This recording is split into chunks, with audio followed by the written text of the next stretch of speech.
ನಿಮ್ಮ ಕ್ಷೇತ್ರದ ಜನತೆಯ ಅಭಿವೃದ್ಧಿಯನ್ನ ಗಮನದಲ್ಲಿಟ್ಕೊಂಡು ನಾನು ಇದ್ದೀನಿ, ಹಾಗಾಗಿ ನಂಗೆ ಯಾವ ಭಯ ಇಲ್ಲ, ಯಾವ ಪಕ್ಷದಲ್ಲಿದ್ರು ಅನ್ನೋ ಒಂದು ವಿಶ್ವಾಸದ ಮಾತುಗಳನ್ನ ನೀವು ಆಡ್ತಾ ಇದ್ರಿ.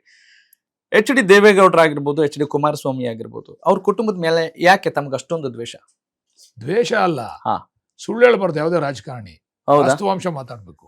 ಸುಳ್ಳು ಹೇಳಿದ್ರೆ ರಾಜಕಾರಣ ಮಾಡ್ಲಿಕ್ಕೆ ಆಗುತ್ತೆ ಅಂತೀರಾ? ಸುಳ್ಳು ಹೇಳದೆ ರಾಜಕಾರಣ ಆಗ್ಬಾರ್ದು. ಓಕೆ. ವಾಸ್ತವಾಂಶದ ರಾಜಕಾರಣ ಮಾಡ್ಬೇಕು. ಅದರಿಂದ ಬೇಸರ ಅಷ್ಟೇ. ದ್ವೇಷ ಯಾಕೆ ಬರ್ತದೆ? ನಮಗೂ ಅವ್ರಿಗೂ ಏನಿದೆ ಅದರಲ್ಲಿ? ದ್ವೇಷ ಇಲ್ಲ. ಈಗ ಅವ್ರ ಜೊತೆ ಇದ್ದಾಗ ಅವ್ರ ಜೊತೆ ವಿಶ್ವಾಸವಾಗಿದ್ದೋ, ಓಕೆ. ನಮ್ಗೆ ಅವ್ರ ಮೇಲೆ ಬೇಸರ ಆದಾಗ ಪಕ್ಷ ಹೇಳ್ಬಿಟ್ಟು ಬಂದಿದೀವಿ ನಾವು. ಓಕೆ. ಈ ತರ ಒಳಗಡೆ ಓಟ್ ಹಾಕಿ ಮೋಸ ಮಾಡಿ ಅಂತಲ್ಲ. ನಾವು ರಾಜ್ಯಸಭಾ ಎಲೆಕ್ಷನ್ ಬಂತು, ಅವಾಗ ಆ ಸಂದರ್ಭದಲ್ಲಿ ನಾವು ಪಕ್ಷ ಬಿಡಬೇಕು ಅಂತ ತೀರ್ಮಾನ ಮಾಡ್ಬಿಟ್ಟಿದ್ದೋ. ನಮ್ಗೊಂದು ಅವಾಗ ಅವಕಾಶ ಸಿಕ್ತು. ಅವಾಗ ನಾವು ಹೇಳ್ದೋ, ನಾವು ನಿಮ್ಗೆ ಓಟ್ ಹಾಕೋದಿಲ್ಲ, ನಿಮ್ ಪಕ್ಷಕ್ಕೆ ನಮ್ಮನ್ನ ಸಸ್ಪೆಂಡ್ ಮಾಡ್ತೀರಾ, ನೀವೇನ್ ಮಾಡ್ತೀರಾ, ನಮ್ಮ ಮುಂದಿನ ಚುನಾವಣೆ ನಿಮ್ ಪಕ್ಷದಲ್ಲಿ ನಾವು ನಿಲ್ಲಲ್ಲ, ನಾವು ಕಾಂಗ್ರೆಸ್ ಜೊತೆ ಹೋಗಿ ತೀರ್ಮಾನ ಮಾಡಿದ್ದೀವಿ ಅಂತ ಹೇಳಿ ಬಂದು ಓಟ್ ಮಾಡಿ ನಾವು ಪಕ್ಷಕ್ಕೆ ಸೇರ್ಕೊಂಡು. ಬಾಲಕೃಷ್ಣ ಅವರು ನೇರ ರಾಜಕಾರಣಿ. ಓಕೆ. ಹಾಗಾದ್ರೆ JDS ನವರು ನಿಮ್ಮನ್ನ ಉಳಿಸ್ಕೊಳ್ಳೋ ಪ್ರಯತ್ನ ಮಾಡ್ಲಿಲ್ವಾ? ಇಂಥ ಒಬ್ಬ ಇಲ್ಲ, ಒಳ್ಳೆ ರಾಜಕಾರಣಿ. ಅದು ಆಯ್ತು. ಅದು ನಮ್ಮ ಕುಮಾರಸ್ವಾಮಿ ಅವರಿಂದನೇ ನನ್ನ ಕರೆದು ಮಾತಾಡಿದ್ರು.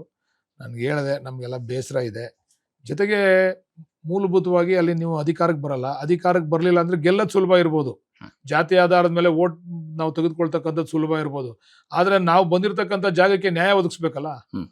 ಗೆಲ್ತಕ್ಕಂಥದ್ದು ಮುಖ್ಯ ಅಲ್ಲ, ಗೆದ್ದ ಮೇಲೆ ನಾವ್ ಏನ್ ಮಾಡ್ಬೇಕು, ಕ್ಷೇತ್ರಕ್ಕೆ ನಾವ್ ಏನ್ ಅನ್ಕೊಂಡಿದೀವಿ ಅದ್ ಮಾಡ್ತಕ್ಕಂಥದ್ದು ಮುಖ್ಯ. ನಾವು ಅನ್ಕೊಂಡಿದ್ ಮಾಡಕ್ ಆಗ್ಲಿಲ್ಲ, 12-13 ವರ್ಷದಲ್ಲಿ ಆಗ್ಲಿಲ್ಲ, ಆ ದೃಷ್ಟಿಯಿಂದ ನಾವ್ ಇರೋದಿಲ್ಲ ಅಂತ ಹೇಳಿ ನೇರವಾಗಿ ಹೇಳ್ಬಿಟ್ಟು ಬಂದಿದ್ದೀನಿ. ಕರೆದು ಮಾತಾಡಿದ್ರು ನನ್ನ. ಇಲ್ಲ, ನೀನ್ ಇರ್ಬೇಕು, ನೀನು ನನ್ನ ಜೊತೆ ಇರ್ಬೇಕು ನೀನು ಅಂತಕ್ಕಂಥ ಮಾತನ್ನು ಕುಮಾರಸ್ವಾಮಿ ಅವ್ರು ಹೇಳಿದ್ರು. ಬೇರೆಯವ್ರ ಮುಖಾಂತರ ಕೂಡ ಹೇಳಿಸಿದ್ರು. ಅವನೊಬ್ಬ, ಅವ್ರು ಯಾರು ಹೋಗ್ಲಿ, ಅವನೊಬ್ಬ ಇರ್ಬೇಕು ನನ್ನ ಜೊತೆ, ಅವ್ನ್ ಇರಕ್ ಹೇಳಿ ಅಂತ ಅಂದ್ರು. ನಾವೊಂದೇ ಒಂದ್ಸರಿ ಮನ್ಸ್ ಕೆಟ್ಟ ಮೇಲೆ ಇರ್ತಕ್ಕಂಥದ್ದು ಸೂಕ್ತ ಅಲ್ಲ, ನಾವು ಬೇರೆ ಪಕ್ಷಕ್ಕೆ ಹೋಗ್ತೀವಿ ಅಂತ ಹೇಳಿ ಹೇಳ್ಬಿಟ್ಟು ಬಂದ ನಾವು. ಆದ್ರೆ JDS ಪಕ್ಷಕ್ಕೆ ಮುಂದಿನ ಹಂತದಲ್ಲಿ ಅವ್ರ ಅಸ್ತಿತ್ವ ಕಾಪಾಡ್ಕೊಳ್ಳೋಕೆ ತುಂಬಾ ಸವಾಲುಗಳಿದಾವೆ, ಕಷ್ಟ ಇದೆ ಅಂತೀರಾ?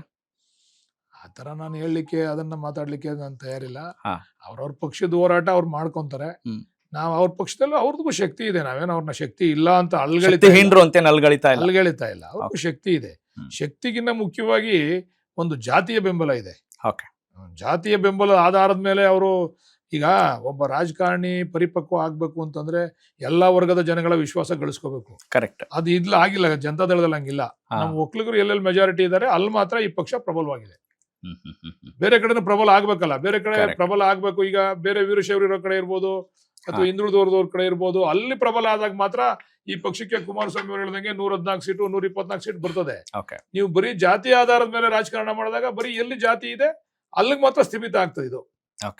ಈಗ ಅವ್ರು ಗೆದ್ದಿರ್ತಕ್ಕಂಥವ್ರೆಲ್ಲ ಒಕ್ಕಲಿಗರು ಬೇಸ್ ಬೆಲ್ಟ್ ಅಲ್ಲೇ ಗೆದ್ದಿರ್ತಕ್ಕಂಥದ್ದು. ಬೇರೆಯವರೆಲ್ಲ ಗೆದ್ದಿದ್ದಾರೆ, ಆ ಭಾಗದಿಂದ ಒಂದು 4-5 ಜನ ಗೆದ್ದಿದ್ದಾರೆ. ಆದ್ರೆ ಅವ್ರ ವೈಯಕ್ತಿಕ ವರ್ಚಸ್ಸಲ್ಲಿ ಗೆದ್ದಿರೋರು, ಪಕ್ಷದ ಹೆಸರಿನಲ್ಲಿ ಗೆದ್ದಿರ್ತಕ್ಕಂಥವ್ರು ಅಲ್ಲ ಅವರು.